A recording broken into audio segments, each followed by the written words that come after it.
नमस्कार दोस्तों, 12,460 शिक्षक भर्ती से अगर आप जुड़े हुए हैं और आप इंतज़ार कर रहे हैं कि इस भर्ती प्रक्रिया को पूरा हो और आपको नियुक्ति पत्र मिले, तो इस वीडियो को आज ज़रूर आप पूरा देखिएगा।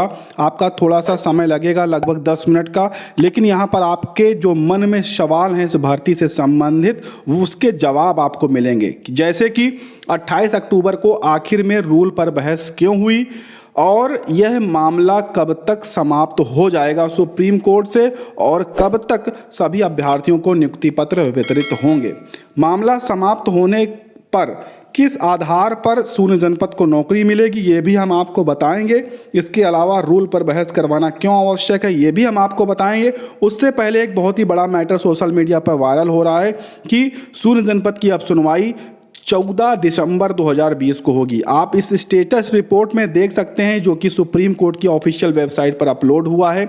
मैंने कल ही आपको बताया था कि 18 नवंबर और 19 नवंबर को ये सुनवाई होगी, लेकिन किन्हीं कारणोंवश यह जो गलती से ये आपको अपडेट हो गया है 14 दिसंबर 2020 सुनवाई कंप्यूटर जनरेटेड रसीद दिखा रहा है। लेकिन इस पर आप बिल्कुल भी विश्वास मत करें, ये किसी कमी के कारण ऐसा हो गया है।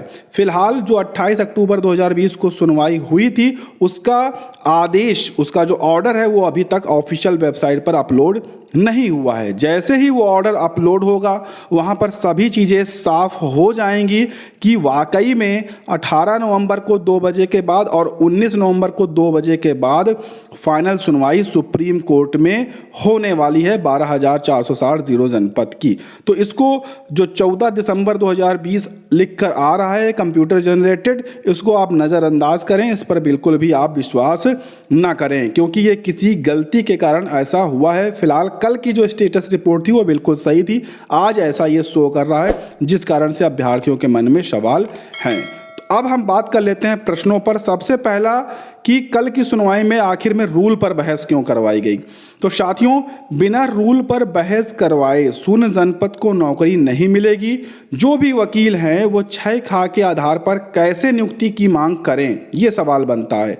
रूल में कमी है तभी तो शून्य जनपद को नौकरी आज तक नहीं मिली। अगर रूल पर शून्य जनपद बहस नहीं करवाएगा तो जो चयनित शिक्षक हैं वो रूल पर बहस कराएंगे। रूल पर बहस तो होनी ही थी। कुल मिलाकर रूल पर बहस होने पर ही शून्य जनपद को नौकरी मिलेगी। क्या रूल पर बहस कराने से भर्ती बचेगी? बहुत लोगों का सवाल है कि भर्ती रद्द हो जाएगी रूल पर बहस करवाने पर, लेकिन ऐसा बिल्कुल भी नहीं है। बिल्कुल भर्ती सुरक्षित रहेगी क्योंकि किसी भी भर्ती में सरकार का मूल विज्ञापन बहाल होता रहा है। जैसे 15,000 शिक्षक भर्ती, 16,448, 12,460 में जो चयनित शिक्षक हैं वो सरकार के मूल विज्ञापन के अनुसार नौकरी कर रहे हैं। अगर मूल विज्ञापन गलत है तब भी किसी की नौकरी नहीं छीनी जाती। सरकार की गलती को नौकरी करने वाले लोगों पर कभी भी सुप्रीम कोर्ट ने आज तक नहीं थोपा है। इसका उदाहरण अगर हम आपको बताएं तो 72,000 शिक्षक भर्ती ऐसी है जिसमें सैकड़ों गलतियां थी, अनियमितताएं थी, लेकिन सुप्रीम कोर्ट ने उस भर्ती को अपने मूल विज्ञापन पर ही कंप्लीट करवाया।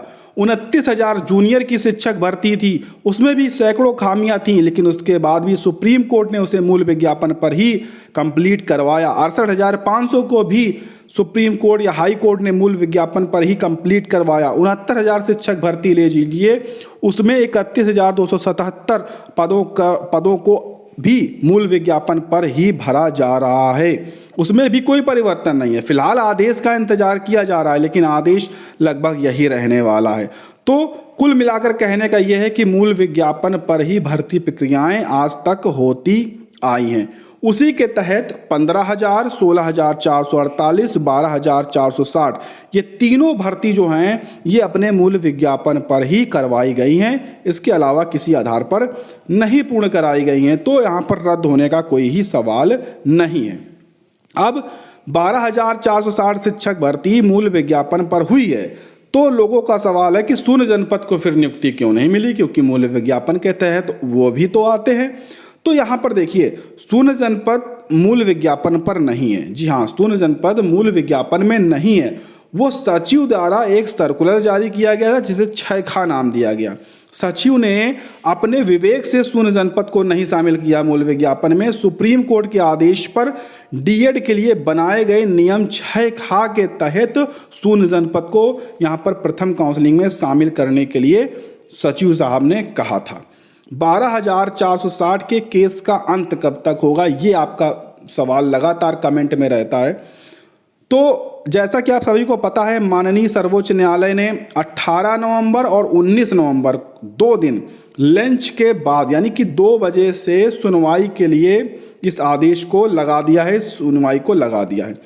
18 नवंबर को शून्य जनपद के जो भी वकील होंगे, चाहे वो मोहित टीम के हों, आशीष टीम के हों या सरकार के हों, सभी अपनी अपनी बात रखेंगे। ललित सर की बेंच में कभी भी रिपीट आर्गुमेंट नहीं सुने जाते हैं, तो कोई चीज़ रिपीट नहीं करी जाएगी।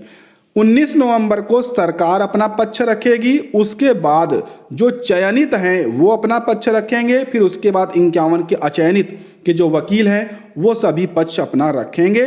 सभी के पक्ष रखने के बाद 19 नवंबर 2020 को आदेश को रिजर्व किया जाएगा, ये कन्फर्म रहेगा। यही चीज़ें 12,460 का आखिर में नतीजा क्या निकलेगा, ये भी आपके मन में सवाल रहता है। तो देखिए, मूल विज्ञापन और सर्कुलर बहाल होगा। जी हाँ, मूल विज्ञापन बहाल होगा। क्यों होगा ये मैंने आपको बताया।